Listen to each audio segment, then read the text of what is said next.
This is Dan Griffin coming to you from that historic First Baptist Church in Lancaster, Texas.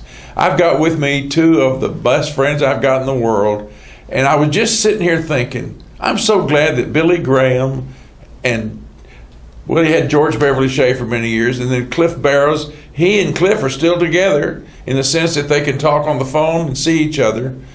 George Beverly Shea went on to heaven not too long ago. But I have with me Gayle Bone and Ray Love. Gayle and I have worked together in 3 different churches. Ray and I are now working together at this church, which is the 4th church. And we'd love to have Gayle with us again, but it's not working out. But I have some things to talk to them about, and I want you to be a part of it, so I'll be right back.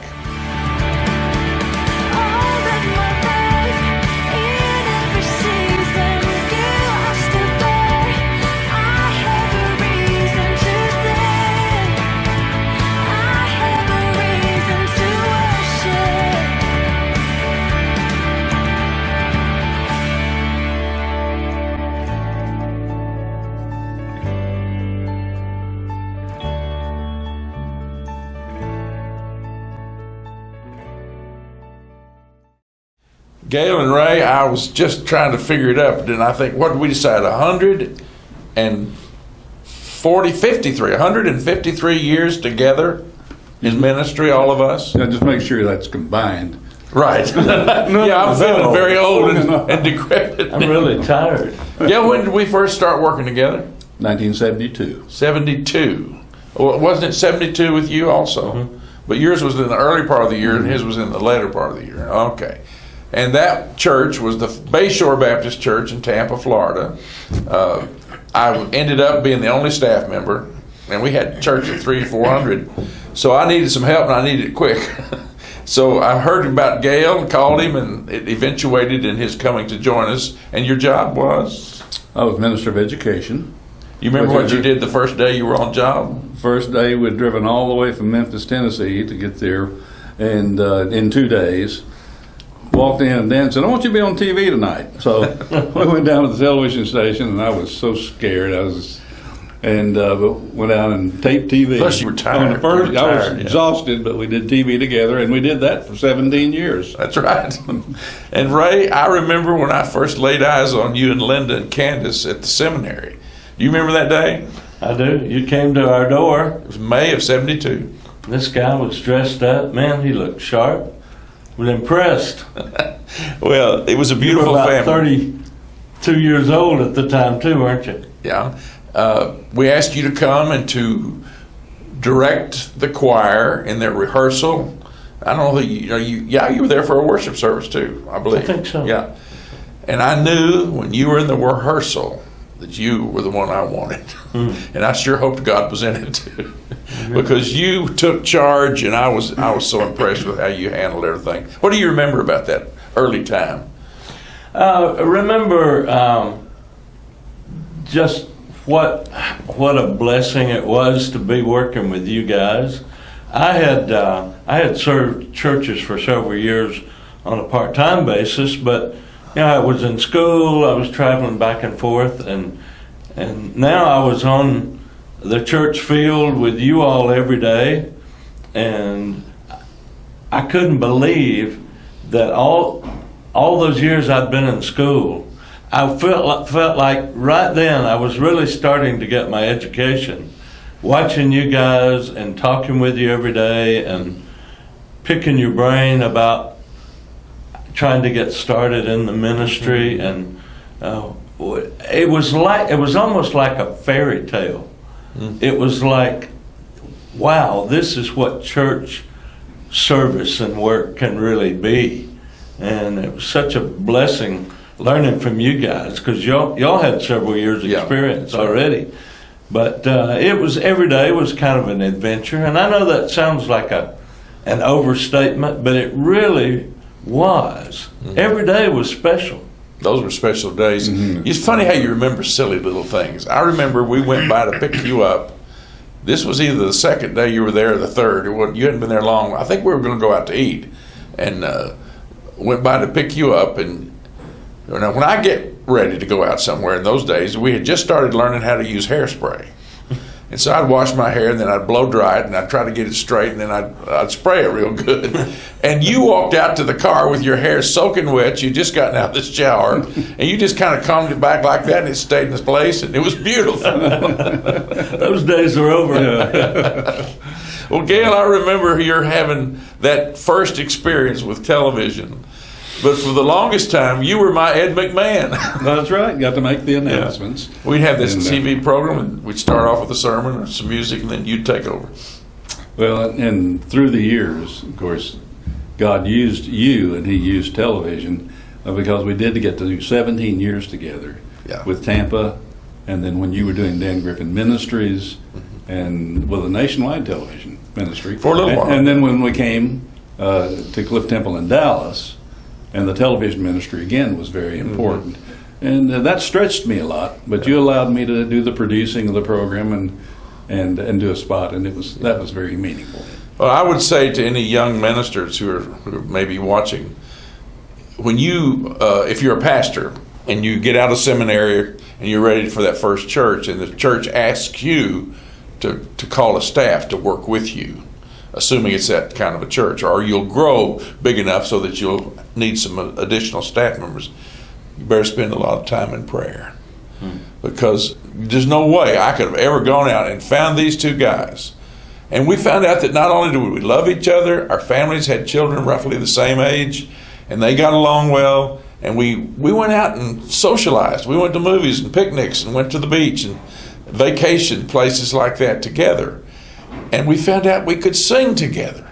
We all three loved to sing, and Gayle had served as a minister of music, and Ray is a consummate minister of music. And I grew up in a family that sang a lot, so we had a lot of fun singing together.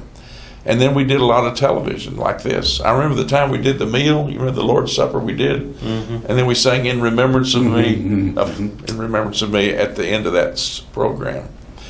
Well, Gayle, what would you tell young men who might want to be in the educational ministry? Because it's different today, isn't it? It really is. And in fact, the education school at Southwestern Seminary where I attended has just changed tremendously, even in the courses and the degrees they offer. That's what I hear. And you look at the way church is done is quite different, because everything kind of focused on the Sunday school back in the day. And I'm still a believer that that's the way you grow a church, because you're using your whole membership to grow it. Whereas the philosophy has changed so much that you build your church through worship. And everybody, though, if you build through worship and worship only, everybody's anonymous. They don't have that closeness that is experienced within that class, that small group, whether it's a Sunday school or a community group and a church that has home groups.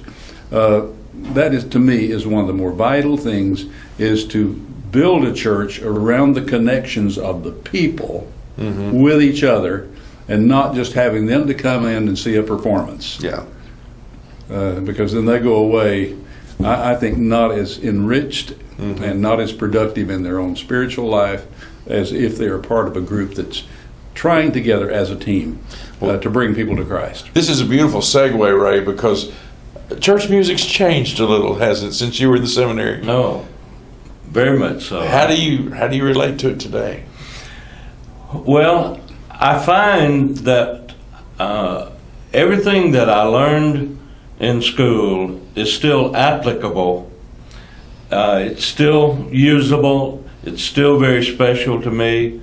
The old hymns, the wonderful old anthems are still just as great as they were then. But there's a whole other world out there. There are some incredible contemporary Christian songs, contemporary anthems that are just as good as the others. They're beautiful. And it has revolutionized my worship, and it is very different. I know that in some ways I'm toward the back end of my career, but I'm thankful that I've been able to be in church music ministry during this revolution of church music. It is absolutely astounding, and is continuing to just move at an incredible pace. And today, if I were coming out of seminary or out of college and pursuing church music today, it would be very, very different, but just as fulfilling, I'm sure. But I'm thankful. I've seen a great change. You really have. People have talked about things that have happened in the church over the last few years as being almost Reformation-like. It certainly has been that way in worship.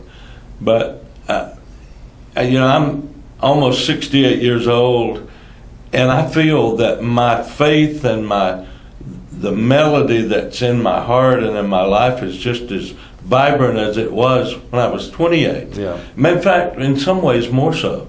Yeah. And I feel like I really have something more to share now, even than I did then. Well, I love the worship too, Yeah. and I've been a worship leader, and a lot of the changes have just been so positive, and so I don't want it to be interpreted that I think worship is not important. They go hand in hand with me, Yeah. with that educational program where you get people in small groups where you can teach them and energize each other and serve the Lord as a team. If all you do is show up for a worship service, Right. then you've only gotten half of it. That's right. Yeah, Jesus called us to follow him, and that involves the high moments of worship as well as the more laborious moments of listening to him teach. Let me say a word to those of you who may be my age, or the ages of the three of us, and you have held on to the hymns because you love them. We also love them. The question is, do you want to reach young people? Because the young people in our world who are 25 or 30 or less do not know the hymns. And the kind of music they do know, they're looking for it in church. And I know how that makes you feel. I feel the same way. But I want to reach people for Christ. And I think we have to do what reaches people. If you went to some foreign country, you'd have to learn their culture before you could reach them. You couldn't expect them to all of a sudden become little Americans so that you could reach them with American style. Well, I could talk on, and I'm about to. So let me just wrap this up by saying I feel like Lou Gehrig did when he said, I'm the luckiest man on earth that I got to work with these two guys for so long. Ray and I are still working together, and we'd love to have Gayle, as I said a while ago, but we can't do that. So once in a while we get together and do a Sunday school conference, and we make Gayle come and work so that we can get that feeling again of being together. I hope you've learned something perhaps about how Christians who lead churches can love each other and work together in harmony, as the Bible says brothers can do. I hope that you realize that God loves you very much, just like you are, and so do we.